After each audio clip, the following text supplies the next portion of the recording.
Seguramente que como preocupación lo compartimos muchísimas especialidades, o sea, no es, vamos a decir, potestad de alguna especialidad en particular. Es una situación que cada año va empeorando en cuanto a lo que probablemente nos espera en el tiempo, y eso fundamentalmente por el mal uso de los antimicrobianos. Y ojo de que esto es una muestra, porque si bien es cierto, las infecciones de vías urinarias probablemente sea uno de los cuadros infecciosos más eh, habituales que tenemos que enfrentar como médicos. Hay otros escenarios donde la situación también incluso puede ser hasta más compleja. Y la idea es justamente ahora centrarnos en esta patología tan frecuente, tan común, y ojalá pues, como digo, al final podamos tener conclusiones que nos puedan servir. Bien, entonces, sin mayor preámbulo, vamos a empezar. Eh, Está claro que probablemente la forma más práctica, la forma más, digamos, funcional de poder clasificar las infecciones de vías urinarias es hacerlas en infecciones urinarias bajas e infecciones de vías urinarias altas. A eso podemos agregar infecciones de vías urinarias en poblaciones especiales, que es justamente, digamos, lo que nos va a permitir afrontar con diferentes conductas de acuerdo al grupo al cual hayamos identificado pertenece el paciente. Entonces, esa es casi una primera recomendación a manera de preámbulo y es así más o menos como vamos a enfocar lo que vamos a comentar hoy. Nosotros vamos a considerar infecciones de vías urinarias bajas, bueno, todo el mundo lo conoce, pero lo vamos a decir, a lo que tradicionalmente también conocemos con el nombre de cistitis. ¿No? Para ello debe de reunir obviamente ciertas características clínicas que todos manejamos, ¿no? De síntomas urinarios, que así lo funcionamos a veces en una sola frase, la famosa disuria, polaquiuria, el tenesmo vesical, la urgencia miccional, el dolor suprapúbico muchas veces. Eh, y que obviamente el cuadro infeccioso esté limitado a lo que es la vejiga como, digamos, característica fundamental. Vamos a tener las infecciones de vías urinarias altas, a la cual se le llama también complicadas, ¿no? A veces un poco que se intersectan también los conceptos y las definiciones de acuerdo a la literatura, pero sin embargo, una ITU alta ya es una cosa diferente desde el punto de vista de la fisiopatología misma y desde el punto de vista también de los órganos afectados. Es obvio que aquí la infección ya sobrepasó la vejiga y vía uréteres probablemente lo más probable que esté afectando incluso riñones. Entonces hay algunas condicionantes que nos permiten desde el punto de vista clínico poder hacer esta diferenciación de manera pronta. La fiebre, por ejemplo, en un cuadro de infección de vías urinarias, con toda seguridad nos está informando, nos está mostrando la situación de que se trata de una alta, ¿no? Lo mismo si le vamos a encontrar dolor en flanco, por ejemplo, o dolores en los ángulos costovertebrales, dolor pélvico, ¿no? Seguramente que también, y si viene, y seguro que va a ser así, la mayoría de veces debería de ser de esa forma, viene acompañado de síntomas generales, ¿no? Aparte de la fiebre, viene con la persona con malestar, se nota un mal estado general incluso, ¿no? Eso nos habla de una infección ya un poco más sistémica y no solo limitado a lo que es vejiga. Hay otro grupo que probablemente ya son menos quienes van a abocarse a este grupo porque ya va a depender de ciertas especialidades, que es justamente abordar estos dos tipos de infecciones urinarias en el grupo de población de gestantes y en aquellas personas que van a ser sometidas a trasplante renal, ¿no? Básicamente lo que seguro todos vamos a ver y es una situación muy frecuente es el primer escenario, ¿no? De hecho, en cuantía es mucho más frecuente ver una infección de vías urinarias bajas que las infecciones de vías urinarias altas. Entonces, una de las situaciones es saber también en el momento que nosotros vamos a enfrentar a un cuadro, cuando hay mucha clínica, no hay ningún problema, es fácil de poder hacer el diagnóstico, no necesitamos mayormente, digamos, un examen para decir esto debe de ser una infección de vías urinarias.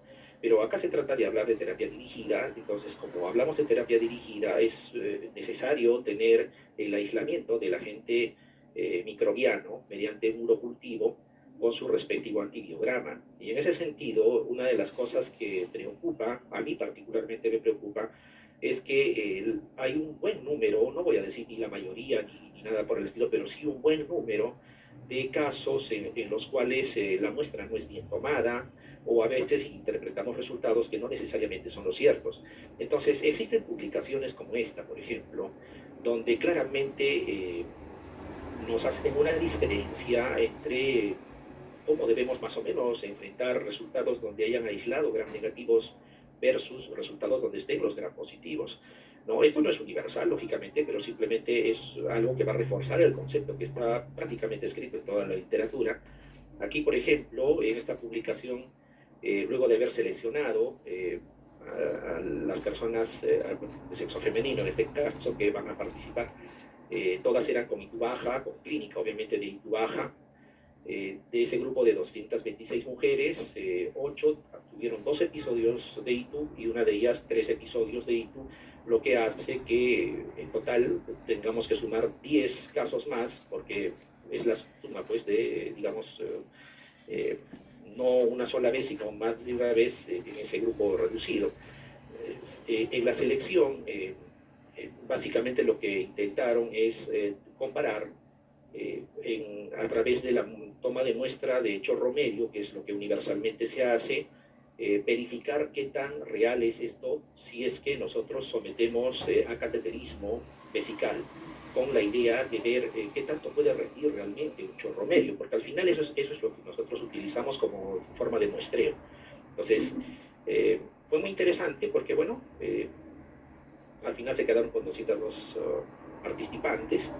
Era ese menos de, vamos a retirar esto, perdón, ahora sí, un rango de edad entre 18 y 49 años, con un promedio de 22, ¿no? Y fue interesante porque cuando evalúan cómo qué tanto se corresponde el aislamiento de una bacteria obteniendo orina a través del chorro medio, ¿no? Y qué tanto se corresponde esa misma, vamos a decir, esa misma muestra, pero obtenida a través de cateterismo en la misma persona, obviamente, se notó que hubo una correlación muy directa cuando se trataba de gram negativos, fundamentalmente E. coli, ¿no? Que es lo que más vamos a ver, dando un valor predictivo positivo muy alto, ¿no? Dependiendo también del número de unidades formadoras de colonias.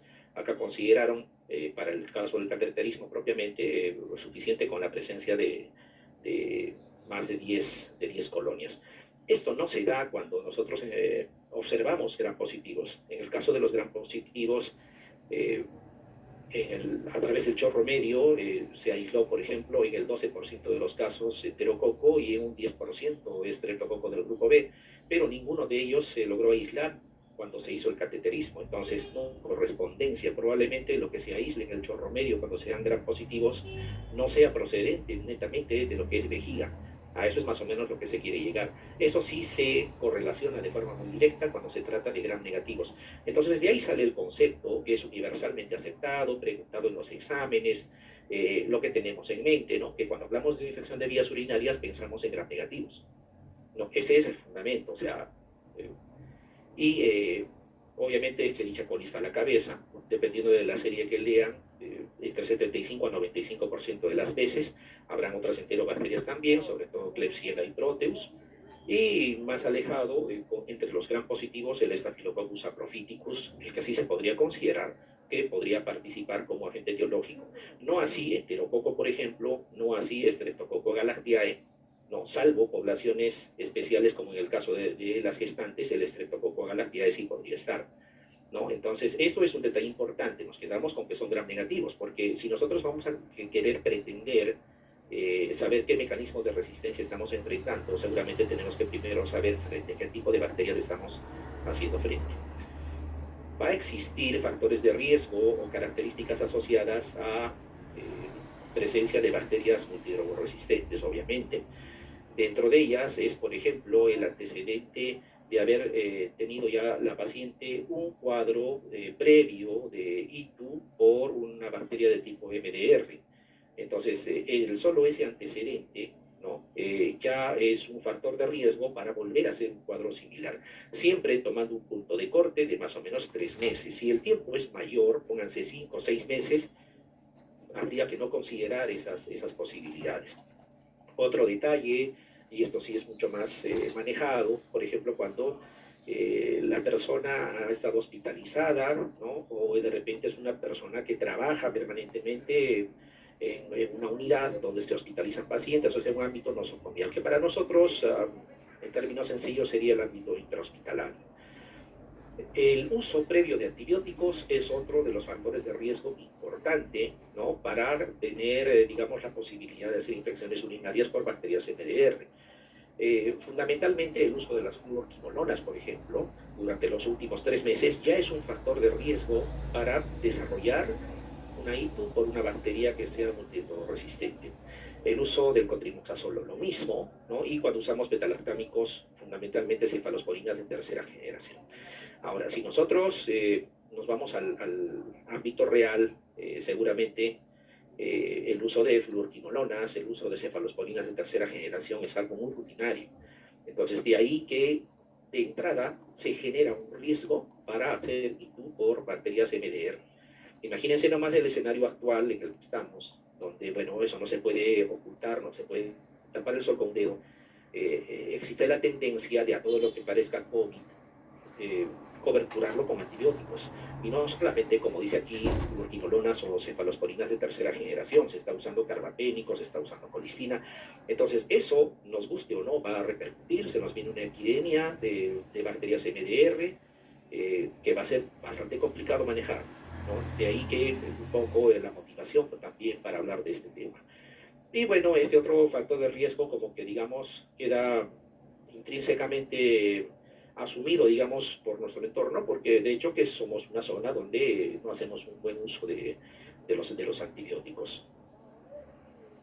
Este tipo de situaciones seguramente ya es algo rutinario en los escenarios donde uno se desempeña en el ámbito laboral.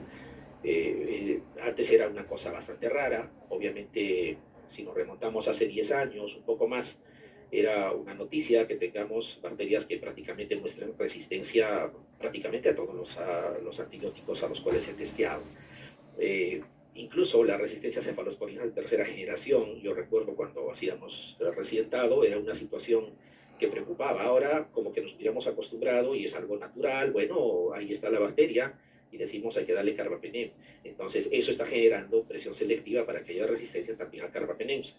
¿No? Yo recuerdo hace algunos años cuando se reportó el primer caso de KPC, por ejemplo, bueno, lastimosamente en mi hospital, no crean que de eso estamos orgullosos, eso de alguna manera nos muestra que no estamos haciendo un buen uso de los antibióticos, pero esto ya se ha vuelto una situación, no voy a decir rutinaria, pero como que ya son varios los hospitales que reportan al menos con ese fenotipo, ¿no?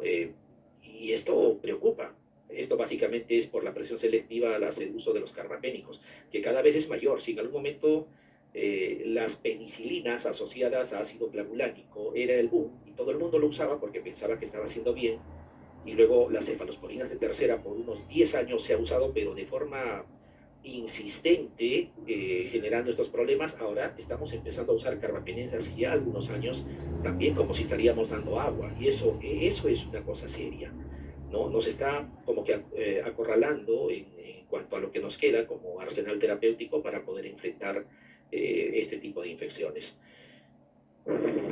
Publicaciones de hace algunos años aún, donde aparecía como noticia la emergencia de fenotipos resistentes a cefalosporinas de tercera generación en infecciones de vías urinarias de inicio comunitario, ¿no?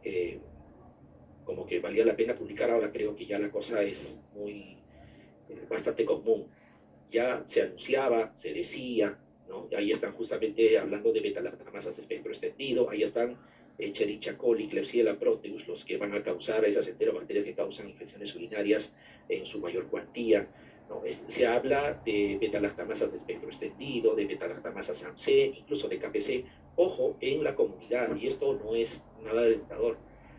Se ha identificado desde esas veces que el uso previo de los antibióticos, el antecedente de ITU, que estaría en relación también a uso de antibióticos, obviamente, porque si fueron diagnosticados de ITU, seguramente que usaron antibióticos, ¿no? Son dos situaciones muy relacionadas a que se aísle este tipo de bacterias en las infecciones urinarias comunitarias, pues, ¿no? Bien, entonces, como quiera que son gram negativos, lo primero que tenemos que recordar es que los mecanismos de resistencia van a estar dirigidos a esos gram negativos. Y dentro del grupo de los gram negativos tenemos que resaltar, ojo, estamos hablando de ITU específicamente, tenemos que resaltar las enterobacterias. O sea, hablaríamos de Escherichia coli, de Klebsiella, de Proteus, que son los que más están relacionados, lógicamente E. coli a la cabeza en el porcentaje que hemos mencionado, y como tal, entonces, tenemos que tomar en cuenta los mecanismos de resistencia que hace Escherichia coli justamente a ese tipo de antibióticos. Y está claro que a nivel mundial los antibióticos que más usamos son los betalactámicos, en cualquiera de sus presentaciones. Quizá las penicilinas no lo quieran usar, pero en su momento se usó. Las cefalosporinas lo mismo, ¿no? Los carbapénicos siguen siendo betalactámicos y se están usando de forma indiscriminada, ¿no? Y eso obviamente hace de que las bacterias, este tipo de bacterias, al antibiótico que más se exponen es justamente a los betalactámicos. Entonces, ¿de quiénes se van a defender? Justamente de los betalactámicos, y para eso ellos fabrican las betalactamasas, ¿no? Entonces, es importante tener en cuenta que en la formación de la pared, en la síntesis de pared de las bacterias, como seguramente todo el mundo lo sabe, hay cuatro pasos, ¿no? Hay cuatro pasos. Siempre digo, conocemos, pero no lo aplicamos. Conocemos o simplemente lo ignoramos, a pesar que conocemos, ¿no? Entonces, la idea es un poco utilizar, administrar esos conocimientos para hacer un mejor uso de los antibióticos. La formación de la pared tiene cuatro pasos. Desde la formación de los precursores, que es el primer paso, ¿no? Luego el transporte de esos precursores a través de la membrana, un tercer paso que es la transglicosilación y finalmente viene la transpeptidación. Los betalactámicos actúan fundamentalmente a nivel de la transpeptidación. Por eso es que cuando aparecen betalactamasas actúan también a este nivel. Es por eso que las betalactamasas, por ejemplo, no le hacen nada a la vancomicina, porque la vancomicina no actúa en la transpeptidación, sino en la transglicosilación, a pesar de que ambos actúan en la inhibición de la síntesis de pared. Un poco retrocediendo, podríamos encontrar bacitracina, por ejemplo, que también se libra de las betalactamasas. Podríamos encontrar, si retrocedemos más al primer paso, podríamos hablar de la cicloserina, de la fosfomicina, ¿no? Que se libran de las betalactamasas también porque justamente las betalactamasas actúan a otro nivel. No tiene mucho que ver, o prácticamente no tiene que ver con estos antibióticos que actúan en el primer nivel o en el segundo, ¿no? O finalmente en el tercero. Este detalle nos va a servir primero para intuir qué tipo de antibióticos podríamos nosotros echar mano y luego buscar si tenemos información o no al respecto. Pues más o menos eso es lo que vamos a conversar. Entonces, en ese cuarto paso, que es la transpeptidación, donde actúan los betalactámicos, las bacterias usan unas estructuras proteicas que se llaman PDP, que más o menos, para que esto, digamos, sea lo más didáctico posible, lo que hacen es ensamblar esos monómeros, algo así como pegar ladrillos, ladrillo con ladrillo, ¿no? Para formar una pared, ¿no? Y vemos cómo la PVP, ¿no? Ensambla esos monómeros. Ya en el cuarto paso, se supone que estos han sido fabricados en el primero, transportados en el segundo paso, etcétera, y se forma la síntesis de pared. Entonces, los antibióticos betalactámicos, para evitar esta síntesis de pared en este paso final, lo que hacen es, y ahí dice betalactámico justamente, lo que hacen es unirse a esa proteína fijadora de penicilina, a esa PVP. Estando capturada esta PVP, también es un término que estoy usando de forma coloquial, ¿no?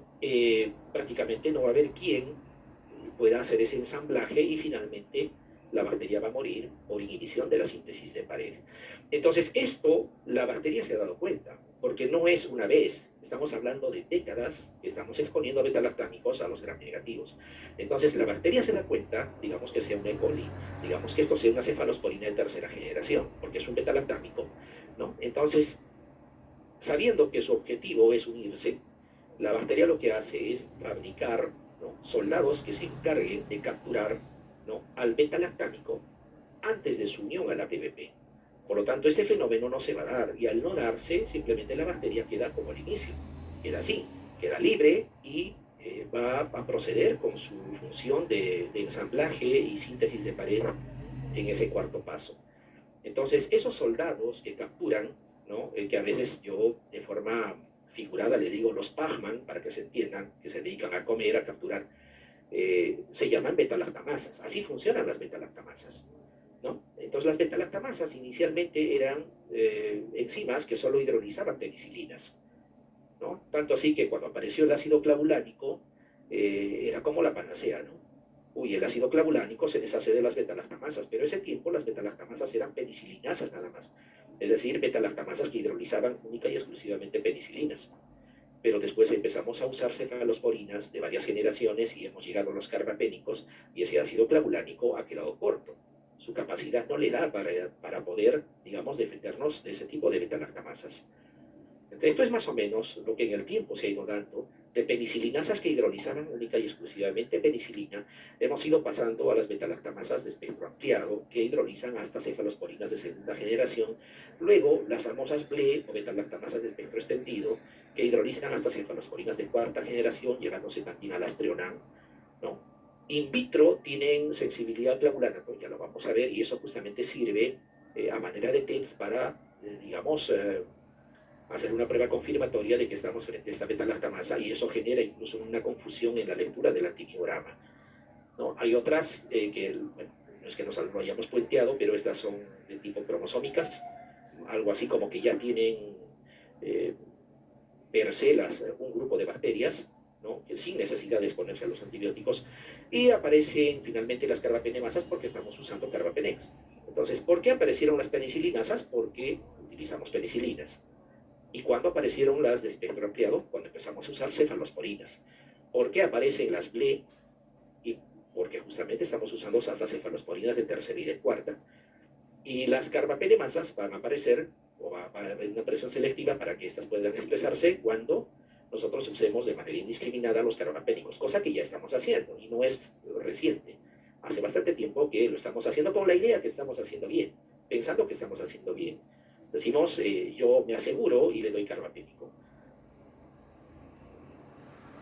Entonces, tanto penicilinas como cefalosporinas y carbapénicos, ¿no? Son antibióticos que usamos, tienen estructura similar, y los monobactámicos, donde está el Astreonam, obviamente pertenece al mismo grupo, y es por eso que en el caso de las betalactamasas de espectro extendido, por ejemplo, hidroliza todo ese grupo.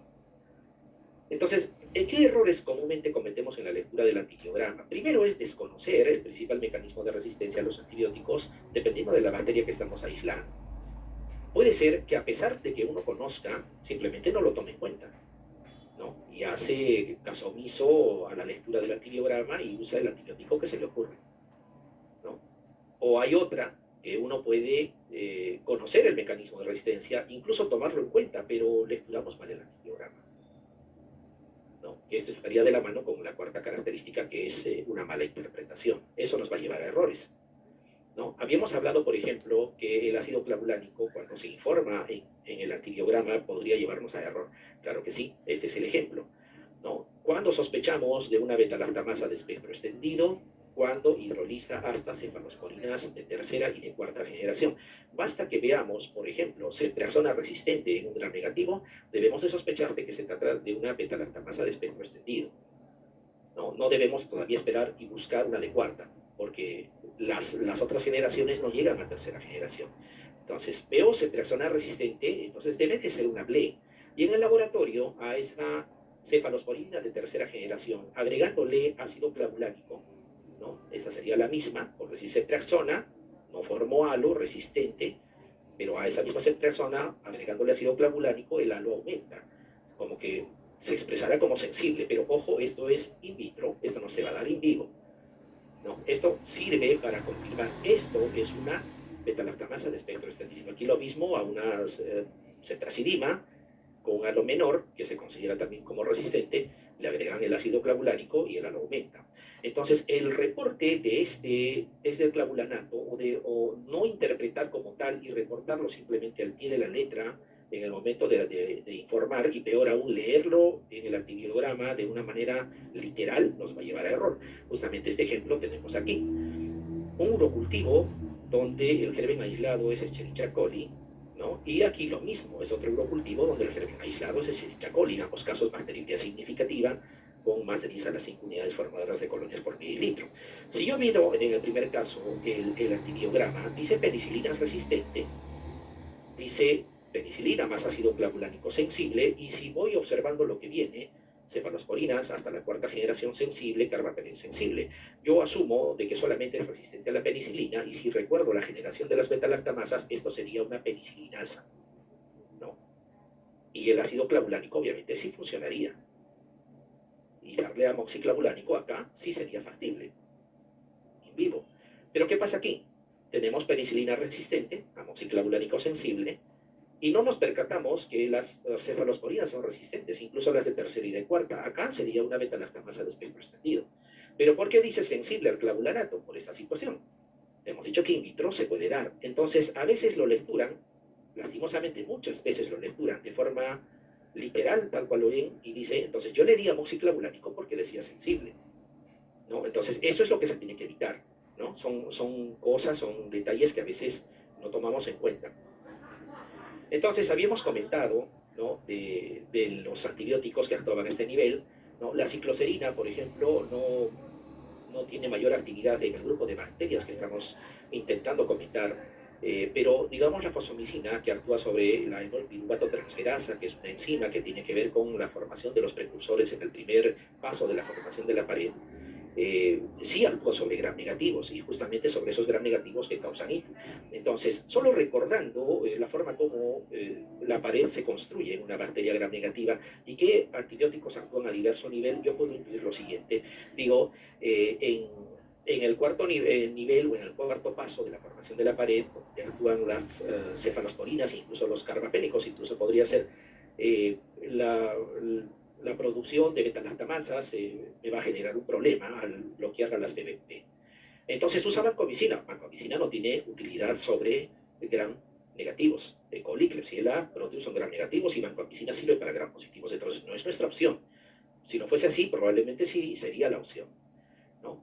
Entonces, si así, y si llegamos a este nivel, ¿no?, vemos que hay un antibiótico que actúa sobre gram negativos y sí podría funcionar. Entonces tenemos que echarnos a buscar qué tanto esta posibilidad es factible, ¿no? Y vamos encontrando publicaciones incluso de hace ya bastante tiempo donde ya nos estaban alertando que podíamos usar esta molécula.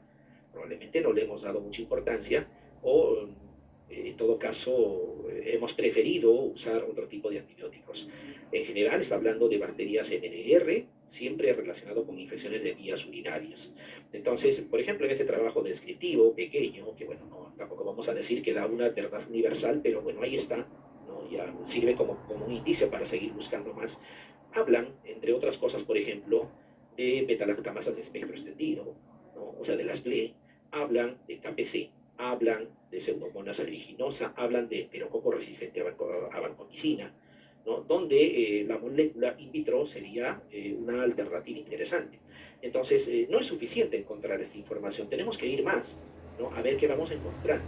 Y como les digo, literatura de hace ya bastante tiempo nos iba alertando. Acá, por ejemplo, nos hablan de la actividad de la fosfomicina en cepas de Escherichia coli, bien claro lo dice, productoras de beta-lactamasas de espectro extendido, ¿no? Entonces, es llamativo que cuando uno observa, en el caso específico del E. coli, por ejemplo, la posibilidad de resistencia es bajísima. Ojo, y estamos hablando de beta-lactamasas de espectro extendido. Se supone que aquí la ceftriaxona no va a funcionar, el CFPime no va a funcionar. La alternativa tendría que ser los carbapénicos, ¿no? Y vemos que la tasa de resistencia está baja, o en todo caso la sensibilidad, ¿no?, supera el 99%. En el caso de Klebsiella es un poco menor la resistencia, o mayor la resistencia, un poco menor la sensibilidad comparado con E. coli, pero igual no deja de ser significativa. Acuérdense que aquí también se supone que es resistente a cefalosporinas de tercera generación. Entonces, como que vamos juntando alternativas. Y así en el tiempo han ido publicándose más literatura, ¿no? Por ejemplo, esta viene a ser una revisión sistemática, ya tiene algún tiempo, es una revista seria, donde se describieron varios aislamientos, en total 5.057, como se menciona aquí, y de esos 5.057, fíjense la cantidad de aislamientos que expresaban beta-lactamasas de espectro extendido. Estamos hablando de 4.448, o sea, la mayoría de esos aislamientos, vamos a decir, las bacterias mostraban ese fenotipo, ¿no? En ese grupo, 11 de los 17 estudios han reportado, ¿no?, o sea, que por lo menos 90% hay sensibilidad en la fosfomicina. Eso hace de que tengamos que de repente ya empezar a observar como una alternativa. Cuando nosotros, por ejemplo, vemos un caso de pielonefritis, con toda seguridad que la alternativa es hospitalización. Bueno, en algunas ocasiones tampoco no, pero hospitalizar es una alternativa y de hecho para tratarlo con carbapénicos si se trata de una beta-lactamasa de espectro extendido. Sin embargo, en casos de ITU baja, donde la paciente tolera la vía oral, el FIO2 ambiental y etcétera, utilizar o hospitalizar a la paciente no tiene criterios de hospitalización, pero igual habría que usar el carbapénico. Entonces, justamente cuando se compara el carbapénico, vemos, son un buen número de aislados, estamos hablando de 6.066 aislados. El 100% fue sensible a artapene, y lógico sería a imipenem y a mero también. ¿Por qué? Porque por definición estas beta-lactamasas de espectro extendido hidrolizan hasta cefalosporinas de cuarta y nos dejan libres los carbapénicos. Pero miren estas otras dos alternativas. Hablando de nitrofurantoína y hablando de fosfomicina, ¿no? Es bastante cercano la posibilidad de éxito, 97%, 94%. Comparado, por ejemplo, si hablo de ciprofloxacino, 22%, de cotrimoxazol, 27%, etc. Entonces, de ahí que, digamos, sería una alternativa por vía oral, ¿no? Interesante para poder tratar.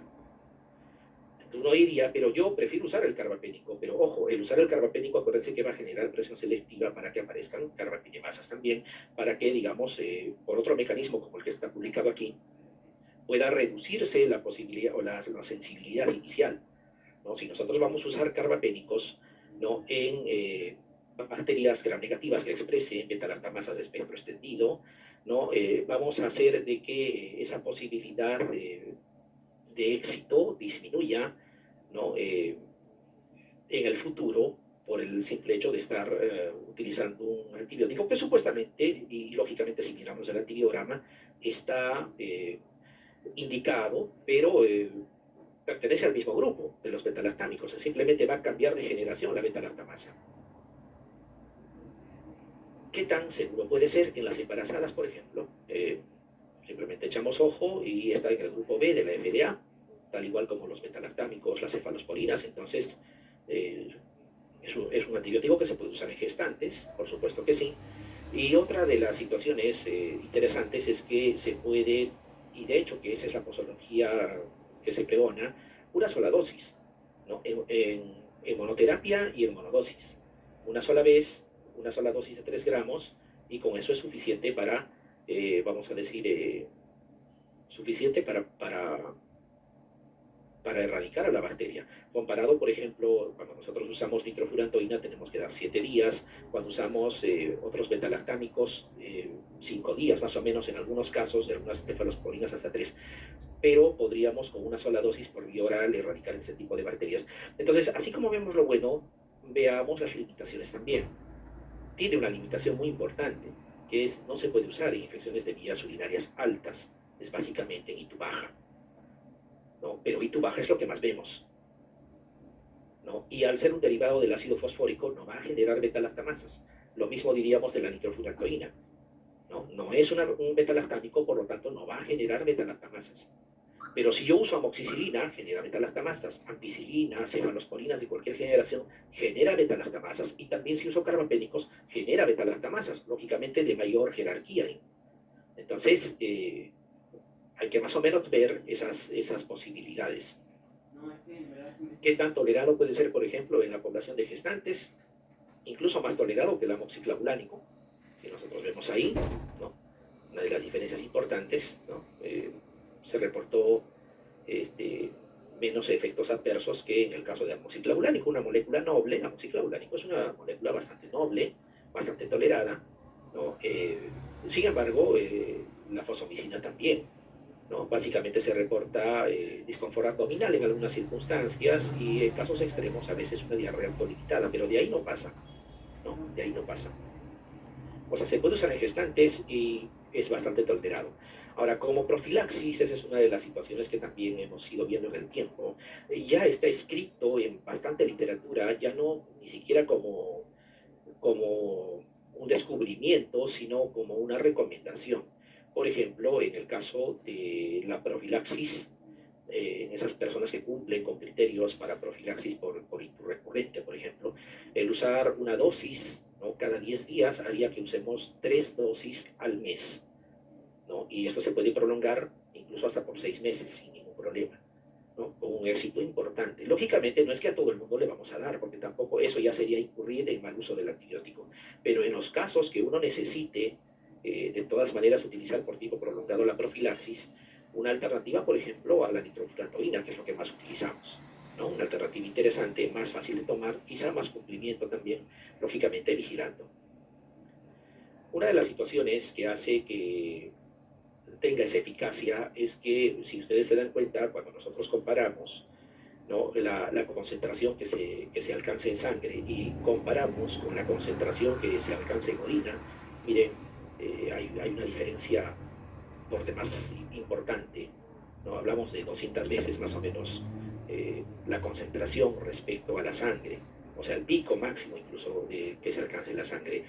Y esa alta concentración permite que, por un lado, erradique, esterilice bien la vejiga, ¿no? Y por otro lado, que sea una sola dosis, ¿no? Porque el punto de corte de la concentración inhibitoria mínima es superado durante casi 72 horas seguidas, ¿no? Como estamos viendo aquí. Una sola dosis va a permitir durante 72 horas de forma permanente superar la concentración inhibitoria mínima. Entonces, ¿qué es lo que nos está mostrando esto? Es, claro, salvando las distancias, es como que estuviésemos en una bacteriemia aplicando un antibiótico en infusión, ¿no? Para lograr que esté por encima del MIG la concentración del antibiótico de forma permanente. Bueno, en este caso habla de 2 dosis, por ejemplo, y estarían llegando a la semana. La segunda dosis no se puede dar pues, en el primer día, sino habría que esperar 3. No significa tampoco que son necesarios 2 dosis. Lo que se recomienda es una sola dosis, monodosis, ¿no? Ahora, otro detalle, y la posibilidad de que haga resistencia, porque esa es otra de las situaciones, la posibilidad de que haga resistencia. Y sí, obviamente hay un mecanismo de resistencia perfectamente establecido, ¿no? Incluso, bueno, esta literatura me parece interesante porque habla del costo biológico para la bacteria de hacerse resistente a la molécula. Y quizá sea por eso que una molécula tan antigua, porque no es un descubrimiento reciente, está vigente. Cuando nosotros analizamos in vitro, obviamente los genes secuenciados que van a ser responsables del mecanismo de resistencia, ¿no?, de alterar esa enolpiruvato-transferasa o el sitio de acción para que la fosfomicina no funcione, ¿no? Van a darse cuenta que cuando esto se compara in vivo no se van a expresar, ¿no? Acá sí se expresan, ¿no? Pero cuando comparamos no se expresan a pesar de que están ahí los mismos genes ya identificados responsables del mecanismo de resistencia. Esto es cuando es in vivo, comparado con lo anterior que es in vitro. Claro, y es lógico, porque si ustedes recuerdan, el primer paso era la formación de precursores. La bacteria tendría que renunciar a ese su primer paso de la pared, ¿no?, si quisiera hacerse resistente, perdón, a la fosfomicina.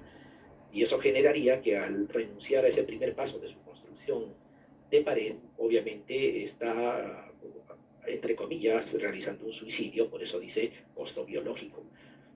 No digo que esto sea una situación definitiva, las bacterias siempre nos sorprenden, habrá que vigilar, habrá que seguir buscando literatura, probablemente va a haber alguna situación en algún tiempo que esto ya no sea lo que estamos mostrando, pero por el momento es así y eso justifica por qué tanto tiempo se ha mantenido vigente, ¿no?, esto que estamos comentando. Entonces, la bacteria tendría que hacer modificaciones en su primer paso, haciendo de que la producción de esos precursores que van a ser transportados transmembrana en un segundo paso y luego la transglicosilación y transpeptidación final, todo eso no se dé. Entonces, eso hace de que le sea difícil, por lo menos a la bacteria, generar resistencia in vivo, cosa que in vitro sí lo puede hacer. Las bacterias son más inteligentes de lo que pensamos. Yo sé que es cuestión de tiempo para que esto de repente pueda cambiar. Entonces, miren, todo lo que estamos comentando tampoco no es que sea novedoso. Si uno mira los algoritmos que la literatura actual nos plantea, ¿no?, para tratar, por ejemplo, una ITU baja, y claro, dice cistitis, con los síntomas clásicos de cistitis, o sea, la disuria, la polaquiuria, la urgencia miccional, incluso el dolor supracúbico, ¿no? Nosotros lo primero que tenemos que hacer es, ¿existe o no algún signo, algo que nos haga pensar que la infección pueda ser de vías urinarias altas? Si la respuesta es sí, se maneja como ITU alta. ahí sí ya no entra la fosfomicina. Ahí tendríamos que arrancar con cefalosporinas de tercera y de todas maneras pedir un urocultivo y quizá incluso tengamos que rotar de antibiótico, ¿no? Pero donde sí podemos hacer uso racional todavía es en la ITU baja. Lo primero que tenemos que ver es ITU baja, ¿no? Si no cumple con ITU alta, perfecto, estamos seguros, es ITU alta. Ahí preguntarnos si tiene o no condiciones para estar colonizado o para que esta bacteria que está generando la infección sea multidrogoresistente. ¿Cuáles eran las que hemos comentado? El uso previo de antibióticos, sobre todo quinolonas y cefalosporinas de tercera, con trimoxazol, por ejemplo, ¿no? El haber tenido antecedente en los 3 últimos meses de haber estado hospitalizado o trabajar en un ámbito hospitalario es otra de las circunstancias, o el antecedente previo también en esos 3 meses anteriores de haber ya tenido un cuadro con una bacteria MDR. Si la respuesta es sí, ¿no? O sea, si tiene las condiciones, se le pide el urocultivo. Si la respuesta es no, no se pide el urocultivo. No es necesario pedir el urocultivo. Esa es otra de las cosas que hacemos mal. Doctor, quiere un examen médico general. Ah, perfecto. Cogemos dentro de algunas cosas urocultivo de una persona que no tiene ni siquiera síntomas urinarios. Y lo peor, si sale positivo y no interesa que salga positivo, le damos antibiótico. Entonces, miren, incluso con clínica, el urocultivo está indicado si tiene factores de riesgo para MDR. Si no la tiene, no se pide el urocultivo. Y fíjense, tanto de forma empírica como incluso ya habiendo tomado el urocultivo, ¿no? Nos hablan de la fosfomicina como alternativa. También nitrofurantoína, el motivo lo hemos visto. La literatura nos respalda también. Y lo mismo aquí, ¿no? Esta fosfomicina, nitrofurantoína, ¿no? Como opciones cuando no tiene factores de riesgo para MR, incluso con trimoxazol.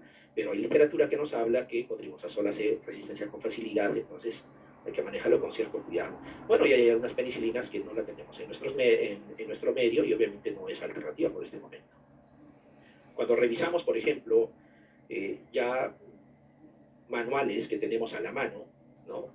Por ejemplo, la guía Sanford, que no echa mano, tanto en su forma impresa como en la posibilidad de la forma electrónica, ¿no? Siempre pensando en infección aguda no complicada de tracto urinario, ¿no?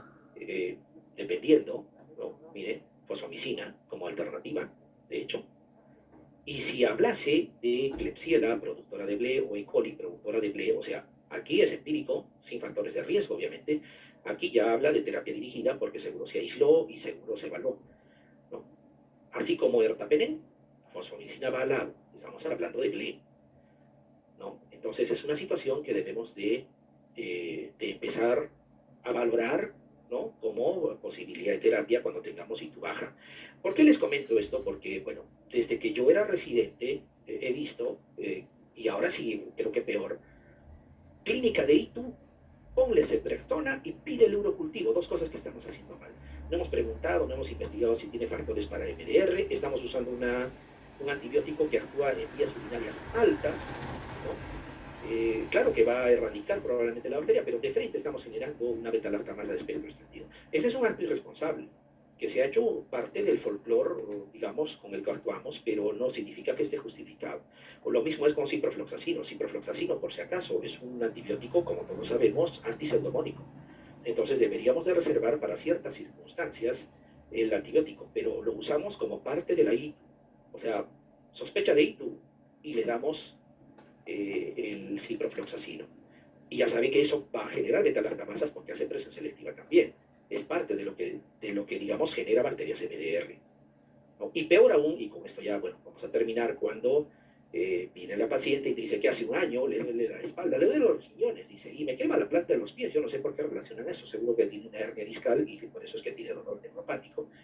Pero bueno, de frente, incluso aminoglicosidos, ¿no? O ceftriaxona, o a veces incluso 21 días de ceftriaxona, se ve todo. Esto hay que evitarlo. La idea hoy era un poco compartir con ustedes, reflexionar en esta situación y a ver si por ahí algunas de las conductas que podemos cambiar las cambiamos. Les agradezco por vuestro tiempo.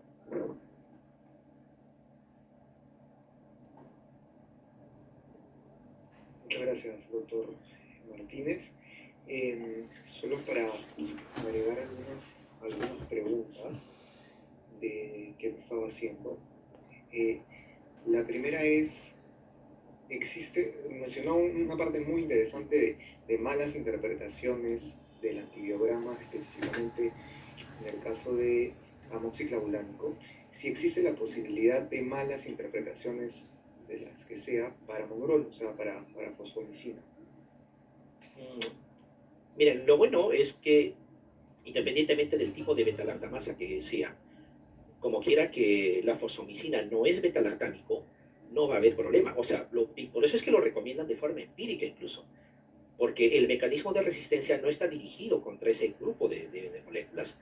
Donde tendríamos que preocuparnos es cuando vamos a usar beta-lactámico, porque si es resistente a un beta-lactámico, podría serlo a otro, dependiendo del tipo de beta-lactamasa que haya generado. Entonces, en el caso de fosfomicina simplemente es sensible o es resistente. Y las beta-lactamasas hay que tenerlo en cuenta que es, digamos, lo que en los gran negativos prevalece más como mecanismo de resistencia, no va a tener ningún tipo de injerencia sobre la molécula.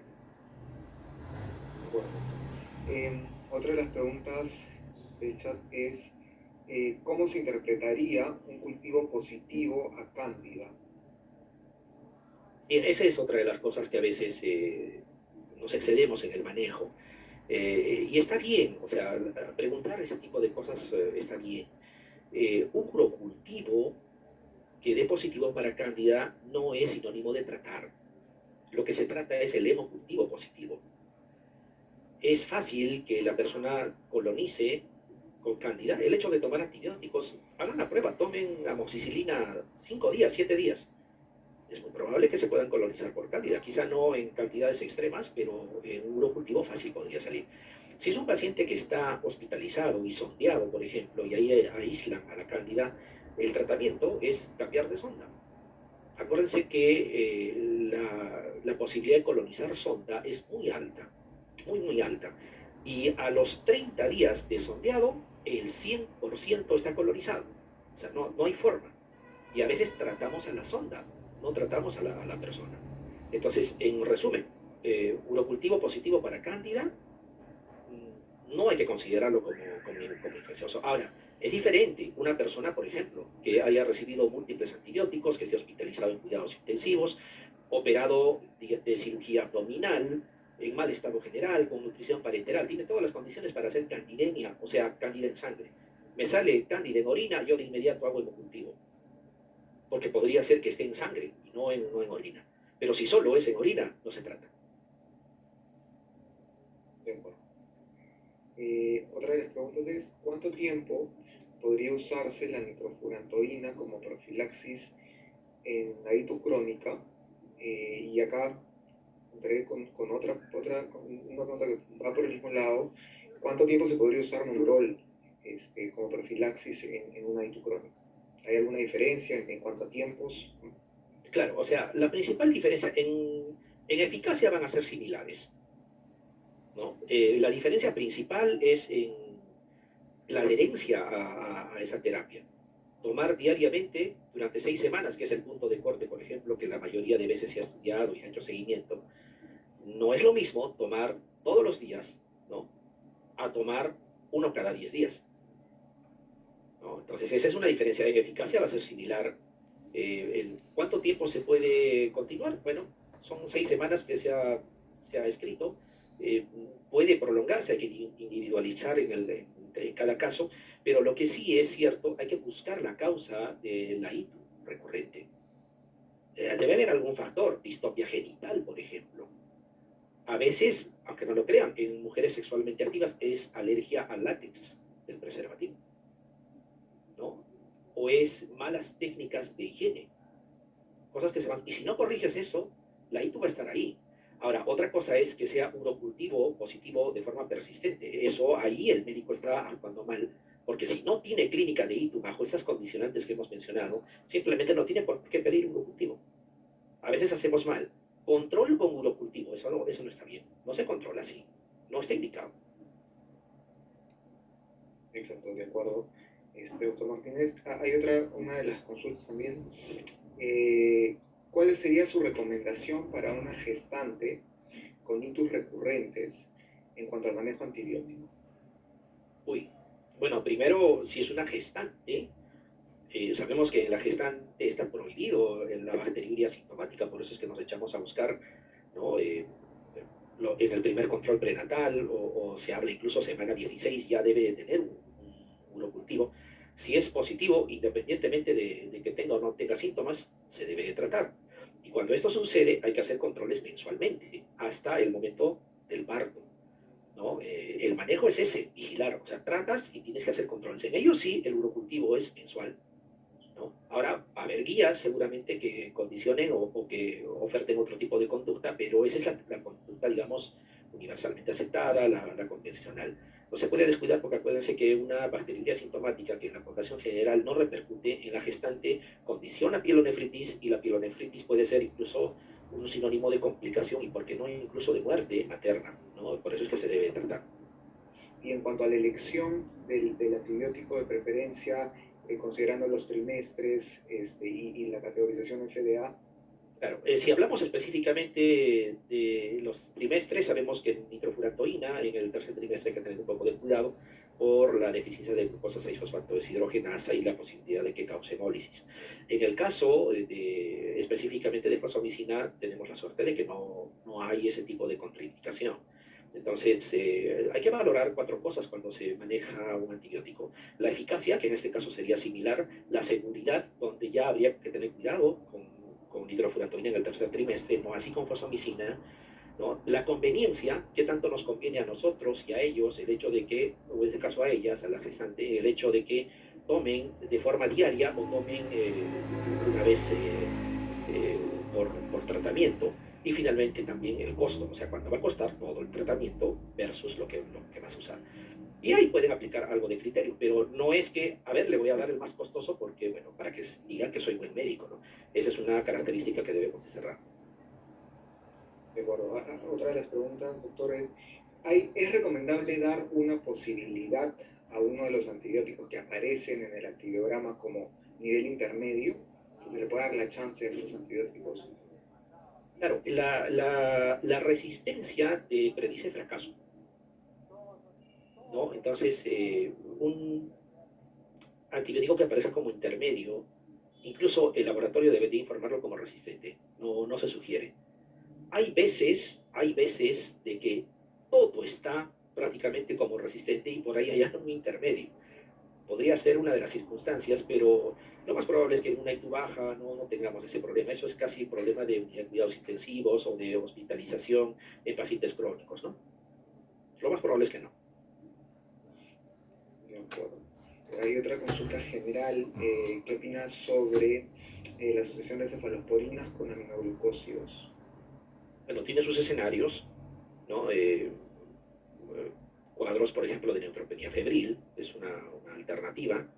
En algunas circunstancias de infecciones por bacterias, por ejemplo, gram negativas eh, no fermentadoras, eh, es posible hacer su uso, pero pensar que, por ejemplo, a toda pielonefritis, como a veces he visto, le colocan ciprofloxacino o mesiltrazona, no tiene sentido, ¿no? Ahora, quinolonas, aminoglicósidos, cefalosporinas, tienen sus indicaciones en cada escenario. La combinación de antibióticos es otro tema amplio que, bueno, no sería imposible poderlo discutir aquí. Sin embargo, hay indicaciones precisas. No puede ser de uso rutinario, o sea, no puede ser a criterio. Por asegurarme, le voy a dar dos cosas, no está asegurando nada. O sea, no es recomendable. De acuerdo. Me parece que hay una pregunta en base a una de las consultas previas sobre la bacteria, que mencionó sobre la bacteriuria asintomática. Quieren confirmar si en la bacteriuria asintomática el tratamiento sería con monurol. Sí, claro, la cistitis se trata igual que la bacteriuria asintomática, sea con monurol o sea con otra molécula que elija. Sí.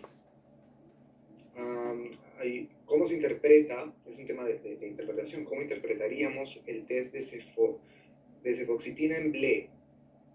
No, el test de cefoxitina no tiene ninguna relación con BLE.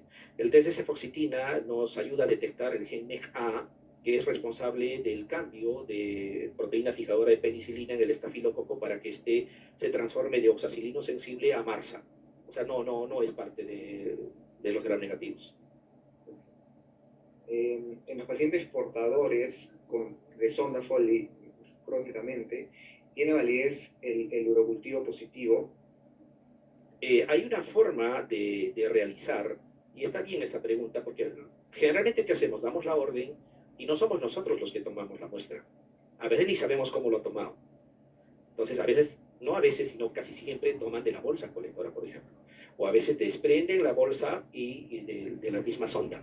Pero lo que está recomendado es clampar primero de forma distal la sonda, hacer una limpieza, desinfectar esa zona y una jeringa que atraviese el material de hule de la sonda y se aspira de la parte proximal, se aspira. Luego hay que retirar la aguja porque si lo con aguja y todo simplemente apretamos el émbolo, empujamos el émbolo para cortar la muestra, vamos a desnaturalizar las células que puede haber ahí. Se retira y se recolecta. Esa es la forma correcta. Pero generalmente de la bolsa misma tomamos y eso pues nos lleva a errores, ¿no? Una pregunta me parece que va por el lado técnico, pero a ver, ¿por qué podría salir en un cultivo leucocitos positivos y cultivo negativo? Muy simple, porque la leucocituria no es sinónimo de ICU. Por ejemplo, existe leucocituria por uso de ampicilina, por poner un ejemplo, ¿no? Y otra es que el cultivo tiene toda una técnica también. Si no se lleva a cabo con lo que está descrito, obviamente puede dar un falso positivo o puede dar un falso negativo. Así como sale el negativo, podría también generar positivo sin ser realmente positivo. Entonces es básicamente, uno, porque la leucocituria no es sinónimo de ITU. Claro que sí está presente en las ITUs también. Y lo otro es que puede ser una mala técnica también de recolección de muestra, ¿no? En todo caso, siempre hay que hacer unidad clínico laboratorial. Si el paciente tiene clínica de ITU, obviamente la clínica manda, ¿no? De acuerdo. Hay una pregunta, son varias. Eh, en las ITUS BLE, en general de espectro extendido, ¿cuál sería el antibiótico que recomendaría, digamos, no se aclara si es en terapia empírica o en terapia ya con el urocultivo, con los resultados, pero digamos, ¿cuál sería su primera elección? Acá ponen los Eh, carbapenémicos o una cefalosporina quinta. ¿Cuál sería su sugerencia? Interesante la pregunta. Ya por el lado Ojo, de- está de bien. la terapia empírica. Claro, para empezar hay que corregir ese concepto porque si hablamos de play, ya no es terapia empírica. Se supone que lo hemos obtenido lecturando un antibiograma. Ahora, las cefalosporinas de quinta generación, ¿no? Cuando estamos hablando de cetomiprol, cetalorina, son cefalosporinas antimarsa, o sea, para tratar esta